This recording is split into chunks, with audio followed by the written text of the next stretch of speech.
Here's today's question. We have to solve the following third equation. It's a little complicated question since we're having two x terms. And we have to leave our answer in terms of a plus b root 3, where a and b are the rational numbers.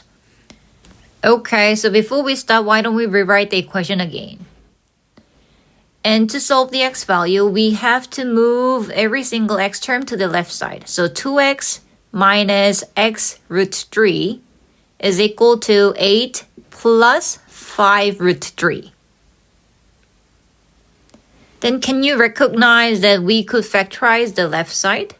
X bracket 2 minus root 3.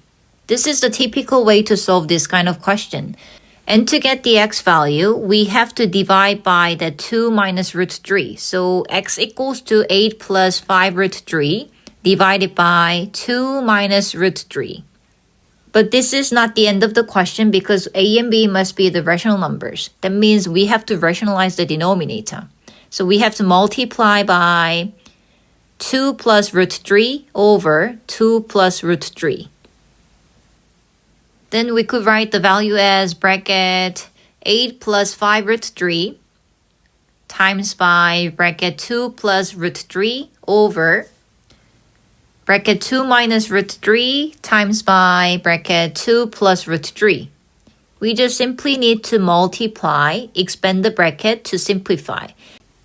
So 16 plus 8 root 3 plus 10 root 3 plus 15 over 4 minus 2 root 3 plus 2 root 3 minus 3.